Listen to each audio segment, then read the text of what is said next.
নমস্কার, 24 ঘন্টায় আপনাদের স্বাগত। দিনের এই মুহূর্তের বাছাই করা খবর নিয়ে শুরু করছি ব্রেকিং 12টার। আপনাদের সঙ্গে রয়েছে আমি কুনাল। আর শুরুতে যে গুরুত্বপূর্ণ খবর চোখ রাখবো, পাঠানকোটের স্মৃতি উস্কে এবার হামলা কাশ্মীরের উড়ি সেক্টরের আর্মি ব্রিগেড হেডকোয়ার্টারে। প্রাণ গেল 17 জন সেনা জওয়ানের, নিকেশ করা গিয়েছে 4 জঙ্গিকেও। বারামুলায় নিয়ন্ত্রণ রেখার সবচেয়ে কাছে এই সেনা ছাউনি। ভোরে 5:30 নাগাদ সীমান্ত পেরিয়ে সেনার পোশাকে সেনা ছাউনির ভেতরে ঢুকে পড়ে এলোপাথারি গুলি চালাতে থাকে জঙ্গিরা। প্রায় 6 ঘন্টা গুলির লড়াইয়ে 17 জন সেনা জওয়ানের মৃত্যু হয়েছে এবং 4 জন জঙ্গিকে নিকেশ করতে পেরেছে সেনা জওয়ানরা। আমাদের সঙ্গে এই মুহূর্তে টেলিফোনে রয়েছেন আমাদের প্রতিনিধি কমলিকা সেনগুপ্ত। কমলিকা, জানতে চাইবো যে উড়ি অর্থাৎ দেশে অত্যন্ত গুরুত্বপূর্ণ বারামুলার এই নিয়ন্ত্রণ রেখার সবচেয়ে কাছে যেই সেনা ছাউনি, সেখানে এই ধরনের আক্রমণ, জঙ্গি হামলা, এখনো পর্যন্ত কি তথ্য উঠে আসছে?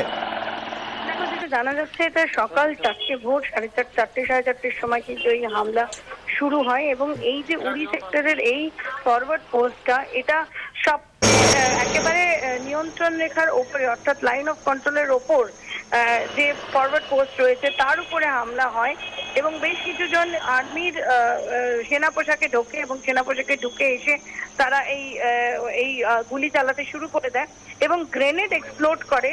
এই গ্রেনেড এক্সপ্লোশনের জন্যই কিন্তু, যেহেতু এই ফরওয়ার্ড এরিয়ার আশেপাশে যে সমস্ত টেন্ট থাকে, সেই সমস্ত টেন্টে যারা ফরওয়ার্ড এরিয়াতে যখন নজর রাখে সীমান্তের ওপর, তাছাড়া যাদের তখন অফ ডিউটি হয় তারা তখন এই টেন্ট গুলোয় থাকে।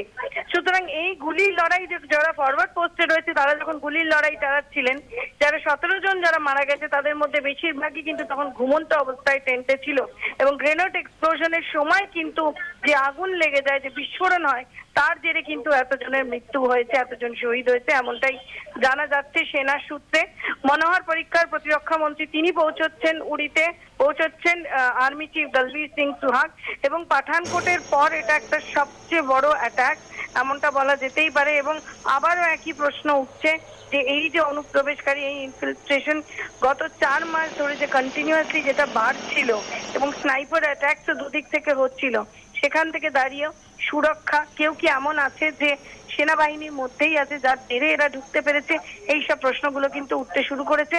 17 জন যারা নিহত হয়েছে এখন অব্দি জানা যাচ্ছে তারা বিহারের ডোগরা রেজিমেন্টের, বেশিরভাগ লোকই বিহারের ডোগরা রেজিমেন্টের।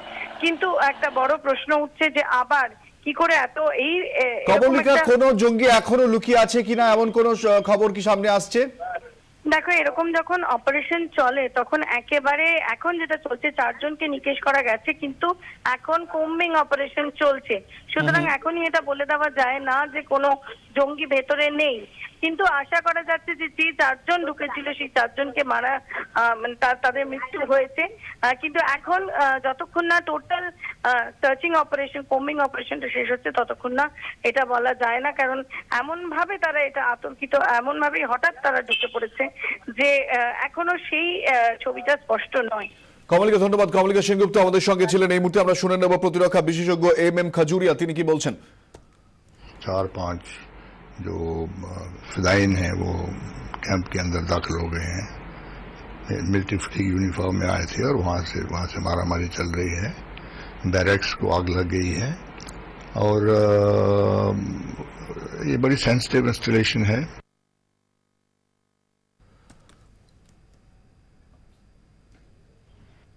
পাঠানকোটে যে ঘটনা ঘটেছিল জঙ্গি হামলা এবং তারপরে উড়ির জঙ্গি হামলার ঘটনা, বলা হচ্ছে এখনো পর্যন্ত সেনার উপর আক্রমণ সবচেয়ে বড় আক্রমণ জঙ্গি হামলা, এমনটাই মনে করা হচ্ছে। উড়ির এই হামলার পেছনে নিশ্চিতভাবে পাকিস্তান আর আইএসআই এর হাত রয়েছে, এমনটাই কিন্তু দাবি প্রতিরক্ষা বিশেষজ্ঞ প্রফুল বক্সির। কিন্তু সুরক্ষিত এই এলাকায় কিভাবে পৌঁছলো জঙ্গিরা, সেই প্রশ্নই তুলেছেন তিনি।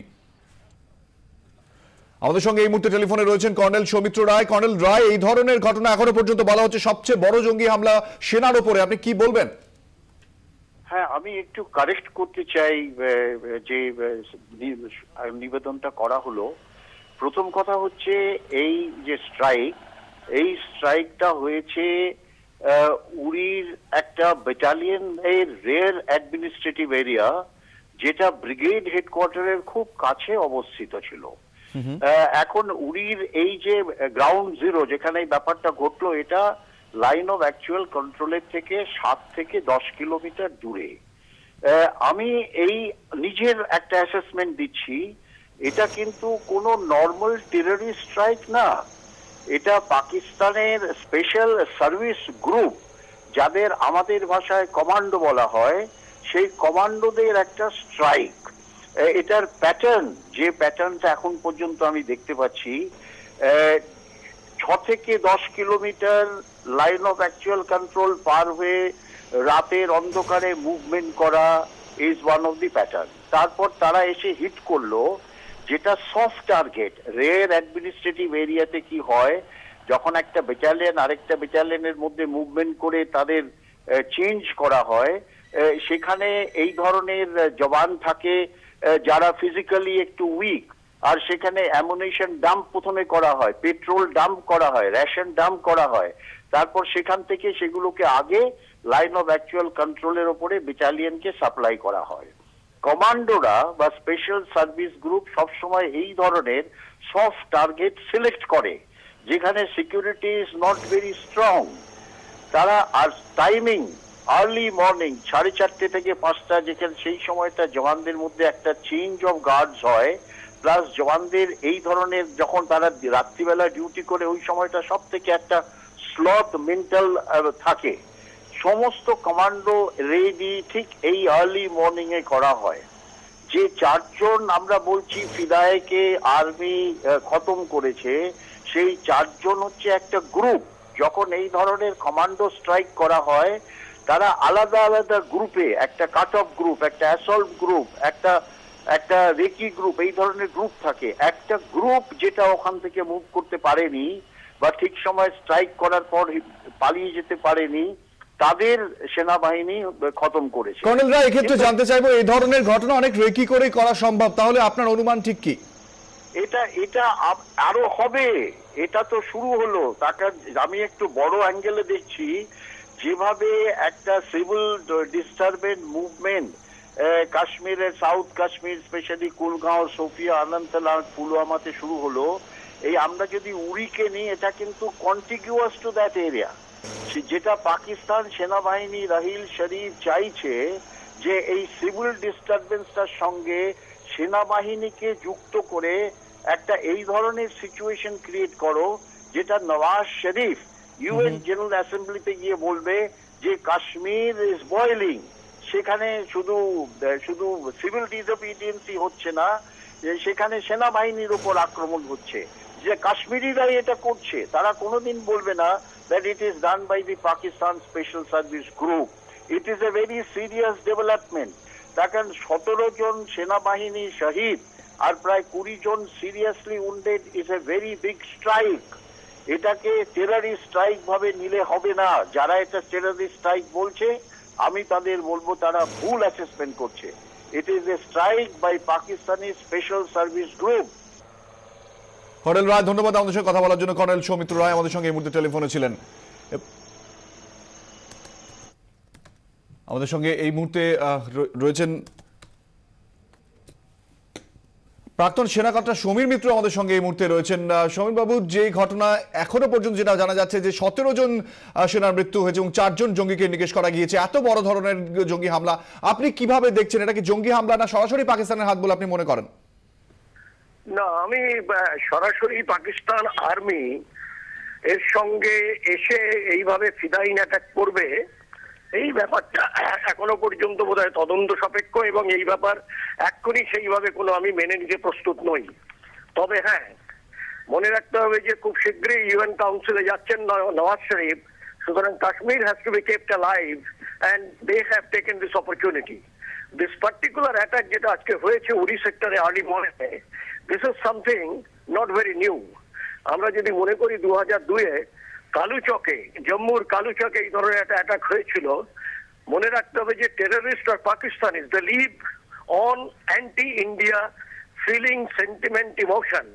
আজকে সেই জায়গাটা থেকে আজকের যে অ্যাটাকটা হয়েছে সেটা হচ্ছে এরা অনেকদিন আগে কাশ্মীরে ঢুকে গেছিল, এবং যার ফলে they got adequate opportunity and time to carry out a detailed recce of the area এবং launch the attack.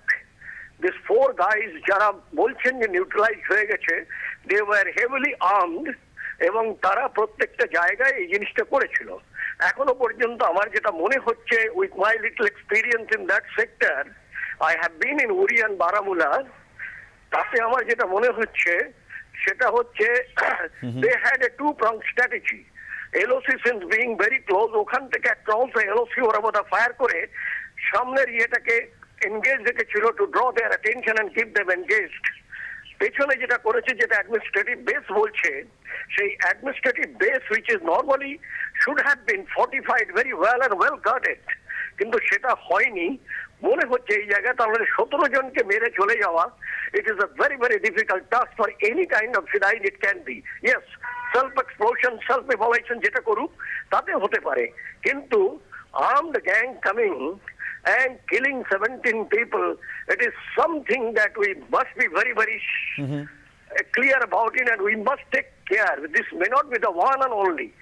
আমার যেটা মনে হচ্ছে যে এটা এলইটির একটা বিরাট ইয়ে আছে, হতে পারে তার মধ্যে যারা এক্স আর্মি, পাকিস্তান আর্মি, তাদের মধ্যে তারা হয়তো থাকতে পারে, যুক্ত থাকতে পারে বলে আপনি অনুমান করছেন। আমাদের সঙ্গে কথা বলার জন্য ধন্যবাদ। সৌমেন মিত্র, প্রাক্তন সেনাকর্তা, আমাদের সঙ্গে ছিলেন টেলিফোনে।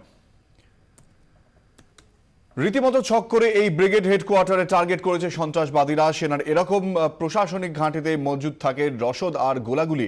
এখানে হামলা সেনাকে দুর্বল করার চেষ্টা, দাবি প্রতিরক্ষা বিশেষজ্ঞ পিকে সেহগালের। ये सबसे फॉरवर्ड ब्रिगेड हेडक्वार्टर है 19 डिव का, जो बारामूला में लोकेटेड है।